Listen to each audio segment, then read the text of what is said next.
বলতেছেন দেখেন, وَإِذْ قَالَ لُقْمَانُ لِابْنِهِ وَهُوَ يَعِظُهُ يَا بُنَيَّ لَا تُشْرِكْ بِاللَّهِ وَإِذْ স্মরণ করুন قَالَ لُقْمَانُ যখন লোকমান বলেছিলেন লিবনিহি নিজের সন্তানকে وَهُوَ يَعِظُهُ তিনি যে বলতেছিলেন এটা বলতেছিলেন তাকে নসিহত স্বরূপ। কি স্বরূপ? নসিহত স্বরূপ ওয়াজ করতেছিলেন বাবা সন্তানকে, ইয়া বুনাইয়া লা তুশরিক বিল্লাহ, ইয়া বুনাইয়া হে আমার প্রিয় বৎস, হে আমার প্রিয় সন্তান, হে আমার আদরের সন্তান, লা তুশরিক বিল্লাহ। নাম্বার 1, লা তুশরিক বিল্লাহ, ও আমার সন্তান তুমি আল্লাহর সাথে কাউকে শিরিক করো না, আল্লাহর সাথে কাউকে অংশীদার করো না। কি করতে নিষেধ করলেন? শিরিক করতে। কি করতে? শিরিক। শিরিকের শাব্দিক অর্থ যদি আমরা করি শিরকুন, শিরকুন শাব্দিক অর্থ হলো মিলানো। কি করা? বলেন কি? বুঝতে হবে তো কি বলতেছি, বুঝতে হবে, আপনারা উত্তর দিতে হবে। যদি উত্তর দেন তাহলে বুঝবো বুঝতেছেন। শিরিকের শাব্দিক অর্থ কি? মিলানো। যেমন উদাহরণস্বরূপ আমি শরবত বানাবো, পানি নিলাম 1 গ্লাস, এর মধ্যে 1 চামচ চিনি ঢেলে দিলাম, চিনিটাকে একটু নাড়াচাড়া করলাম, চিনি পানির সাথে মিলে গেল। মিললো কিনা? শাব্দিক অর্থে এটাকে শিরিক বলা হবে। শাব্দিক অর্থে এটাকে শিরিক বলা হবে। মিলানো, কোনো কিছু একটার সাথে মিলে যাওয়াকে কি করা হয়? শিরিক বলা হয়। শরীয়তের পরিভাষায় শিরিক কাকে বলে? শরীয়তের পরিভাষায় শিরিক বলা হয়, বলেন সবাই, আল্লাহর জাত। বলেন আল্লাহর জাত এবং আল্লাহর সিফাতের সাথে কাউকে অংশীদার করার নাম হলো শিরিক। কি বললাম? বলেন আল্লাহর জাত। জাত মানে সত্তা, ব্যক্তিত্ব, আর সিফাত মানে হলো বৈশিষ্ট্য, গুণাবলী। আল্লাহ সত্তা এবং আল্লাহর গুণাবলীর সাথে কাউকে অংশীদার করা, আল্লাহর গুণের ন্যায় কারো গুণ আছে এটা মনে করা, এটা বিশ্বাস করা, এর নাম হলো শিরিক। উদাহরণস্বরূপ কেউ বলল আল্লাহ 2 জন আছে, নাউজুবিল্লাহ বলি, কয়জন? অথবা কেউ বলল আল্লাহ 3 জন, অথবা কেউ বলল আল্লাহ একাধিক।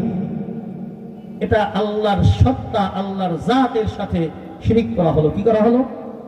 একাধিক খোদা যদি কেউ মানে, কেউ যদি একাধিক 2, 3, 5, 10 যত হোক, একাধিক খোদা যদি কেউ মানে এটাকে বলা হয় শিরিক। নাম্বার 2, খোদা একজন মানে। খোদা কয়জন মানে? বলেন আল্লাহ কয়জনকে মানে? আমরা মানি না একজন। আল্লাহ কয়জন? বলেন একজন আল্লাহ। কিন্তু আল্লাহর যে গুণাবলী আছে, যেগুলাকে সিফাতে কামালিয়া বা পূর্ণাঙ্গ গুণাবলী বলা হয়, আল্লাহর যে গুণ, কিছু গুণ আমাদেরও আছে, বাকি আপনার আমার যে গুণ আছে এটাকে বলে সিফাতে কাসরা, ত্রুটিপূর্ণ অসম্পূর্ণ গুণাবলী। যেমন আল্লাহর একটা নাম হলো বাসির। বলেন কি নাম? বাসির অর্থ দ্রষ্টা, যিনি দেখেন। আপনি আমিও বাসির, আপনি আমিও দেখি, কিন্তু আপনার আমার দেখার সীমারেখা কতটুকু বলেন? আমি তো এখানে শুধু ওই যে পিছনে জারবাতিগুলি জ্বলতেছে এটাই দেখতেছি, এর পিছনে কি হয় আপনারা কেউ দেখেন নাকি? আমি কিন্তু দেখতেছি না। এদিকে যদি তাকাই, এই স্কুলটাও ক্লিয়ার দেখায় না, অন্ধকার দেখাইতেছে, দেখি না। তাহলে আপনার আমার দেখার সীমারেখা এই পর্যন্ত, এটা শেষ। এটাকে বলা হয় সিফাতে কাসরা, অর্থাৎ ত্রুটিপূর্ণ গুণ। কিন্তু আল্লাহ যে বাসির, সর্বদ্রষ্টা, আল্লাহ পাক রব্বুল আলামিন কেমন দেখেন জানেন? আল্লাহ পাক রব্বুল আলামিন এই যে গভীর অন্ধকার, অমাবস্যার রাত, ঘুটঘুটে অন্ধকার, কিছু দেখায় না, এই অন্ধকারের মধ্যে, সমুদ্রের মধ্যে, 7 সমুদ্রের ধরেন আপনি একেবারে তলদেশে অন্ধকার, এর নিচে আরো অন্ধকার, জুলুমাতুন ফি জুলুমাত, অন্ধকারের মধ্যে অন্ধকার, এর মধ্যে সামান্য থেকে সামান্য বিষয় কি হচ্ছে এটা আল্লাহ পাক রব্বুল আলামিন দেখেন। সুবহানাল্লাহ। এখন এই আল্লাহ যে বাসির, আমরা যদি অনেকে আসি, কেউ দোষ নিয়েন না, মনের মধ্যে ব্যথা নিয়েন না, বলতেছি অনেকে আমরা পীর সাহেবকে মানি, অনেক পীরের মুরিদ আছি, আমরা আসি কি আসি না? আসি কি আসি না? আছেন না অনেক অনেক পীরের মুরিদ। আমি যদি মনে করি আমার পীর সাহেবের বাড়ি ধরেন ফরিদপুর, আমার পীর সাহেবের বাড়ি চট্টগ্রাম, ওনার বাড়ি চাঁদপুর, আর আমার বাড়ি হলো উমাজুরি, আমি এই উমাজুরি আমার বাসায় বসে কি করি এটা আমার পীর সাহেব ওনার খানকায় বসে দেখেন। আমি কি করি এখানে আমার পীর সাহেব খানকায় বসে শুনেন। এটা যদি বিশ্বাস করি, এই আকীদা যদি আমি লালন করি, তাহলে আল্লাহ যেই বাসির, আল্লাহ যেই সামির, ওই আল্লাহর গুণের সাথে আমার পীর সাহেবকে অংশীদার করা হলো, এটা হলো শিরক ফিস সিফাত। কথা বুঝে আসছে? আল্লাহর গুণাবলীর মধ্যে কাউকে অংশীদার করা, এতটুকু বুঝে আসছে? আলোচনা এদিকে বেশি নিব না, আমার আলোচনার লম্বা আছে, এই জন্য এতটুকু বুঝাইলাম। তাহলে আমরা বুঝে আসলো, কেউ যদি একাধিক খোদা মানে, একাধিক আল্লাহ বিশ্বাসী হয়, সে হলো মুশরিক। কেউ যদি আল্লাহর যেই গুণাবলী, যেই গুণগুলি আল্লাহর সাথে সীমাবদ্ধ, ওই গুণ দুনিয়ার কারো জন্য, চাই মানুষ হোক, পশু হোক, গাছ হোক, পাথর হোক, কাউকে যদি এর অংশীদার মনে করে, আল্লাহর গুণের সমকক্ষ মনে করে, এটা হলো আল্লাহর সিফাত, আল্লাহর গুণের মধ্যে শিরক করা।